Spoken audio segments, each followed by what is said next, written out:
All right, welcome to this explainer. Today we're diving straight into a topic that is fascinating, but honestly deeply unsettling to think about. We're unpacking the anatomy of complicity, how ordinary citizens enable genocide, and we're going to use the Holocaust as our primary case study today. As someone who spends a lot of time breaking down complex historical events, I find this framework absolutely vital, because we're not just looking at what happened on the surface, we're really digging into the psychological and societal machinery that actually allowed it to happen in the first place. So right off the bat, how do ordinary people enable genocide? It's a massive paradox, isn't it?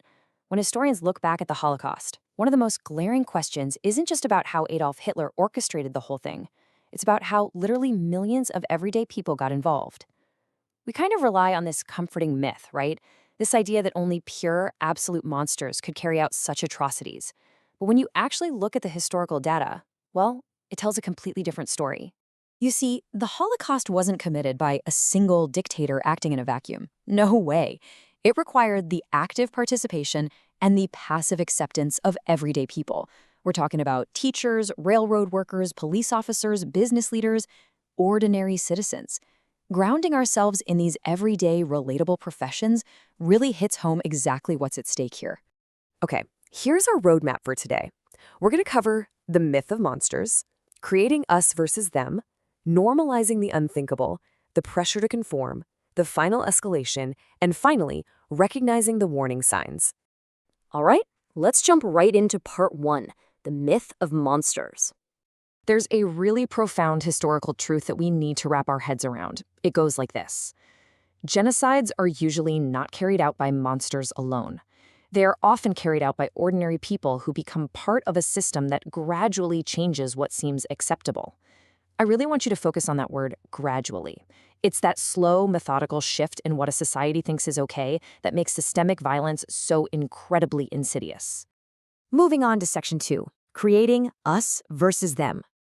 Before you can ever get a population to support widespread violence, leaders have to convince them that society is strictly split into two totally separate camps. On one side, you've got us, and us is portrayed as good, deserving, maybe even the victims. On the flip side, you have them, painted as dangerous, corrupt, inferior, or this looming threat. Looking at our case study, think about Germany after their defeat in World War I and the terrible economic struggles of the 1920s and 30s. People were desperate for an explanation, and Nazi leaders seized on that. They explicitly blamed Jewish people and other minorities, firmly putting them in the category of the dangerous them who were supposedly ruining Germany's future. You know, most genocides actually start with words, long before any physical actions are taken. The Nazi Party built this massive propaganda machine. Newspapers, radio broadcasts, schools, films, huge public rallies, just to completely normalize prejudice. The public was bombarded with stereotypes, wild conspiracy theories, and relentless fear-based messaging. And the scary truth is, if you hear the exact same misinformation thousands of times from sources that are everywhere around you, eventually, extreme anti-Semitism stops feeling radical. It starts feeling like common sense. It begs the question, what happens when people stop seeing their neighbors as fellow human beings and instead just see them as a category? Well, that constant, highly targeted dehumanization completely strips away empathy. And that is what lays the psychological groundwork for every horror that follows. Which brings us to section 3, normalizing the unthinkable. Like we said, this escalation was a slow boil. It was not an overnight event.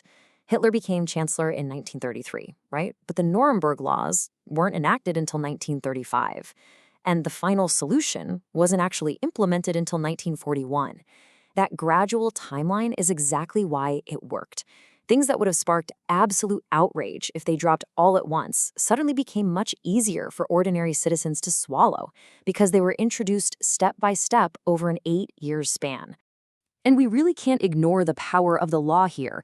Under the 1935 Nuremberg laws, Jewish citizens were officially stripped of their rights. They were legally prohibited from marrying non-Jews, totally excluded from jobs and schools, and forced into segregated communities.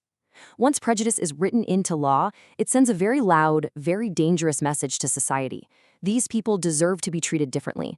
And because it was all done systematically and legally, a huge portion of the German public simply accepted it as the new reality. Let's look at section 4, the pressure to conform. So much of this comes down to basic conformity under authoritarian systems.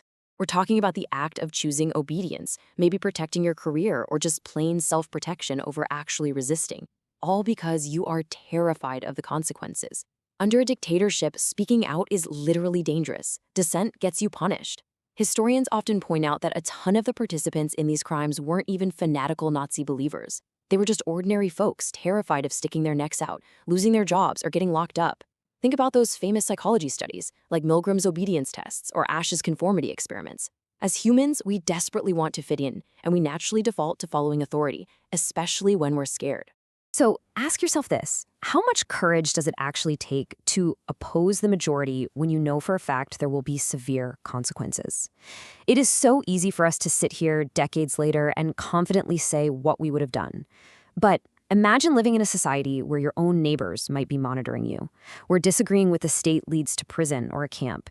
It creates this overwhelming, suffocating pressure to just keep your head down and go along with the crowd.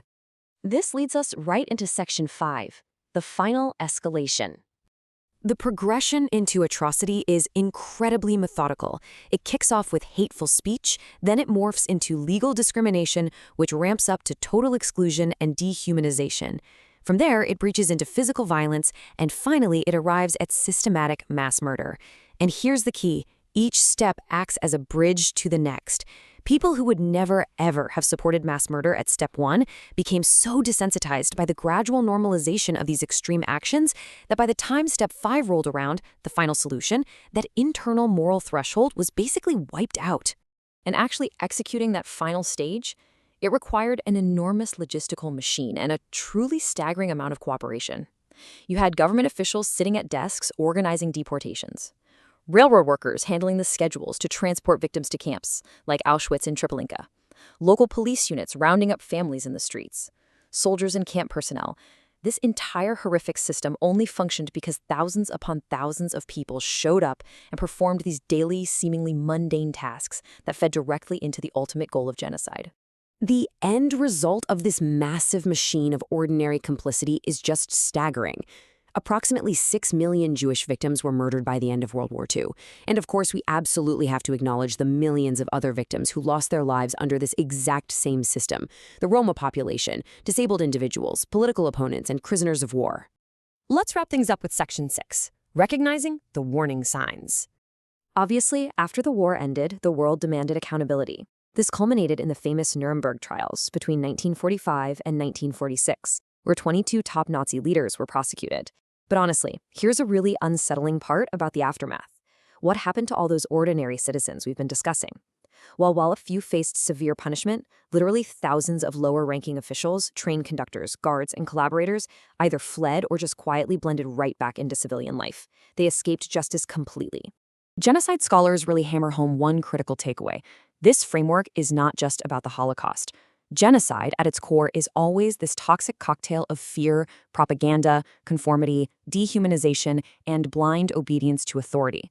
In fact, if you look at other tragic historical events, whether it's in Armenia, Rwanda, Bosnia, or Cambodia, you see this exact same anatomy of complicity playing out. So I want to leave you with a final, pretty provocative thought. The biggest lesson here isn't just looking back and asking how people in the past could possibly do this. If we want to protect human rights today, we have to constantly look at our own world and ask, what conditions can lead ordinary human beings anywhere to participate in terrible acts? Thanks for focusing in and exploring this really heavy but vital topic with me today. Keep analyzing, keep asking the hard questions, and I'll catch you in the next explainer.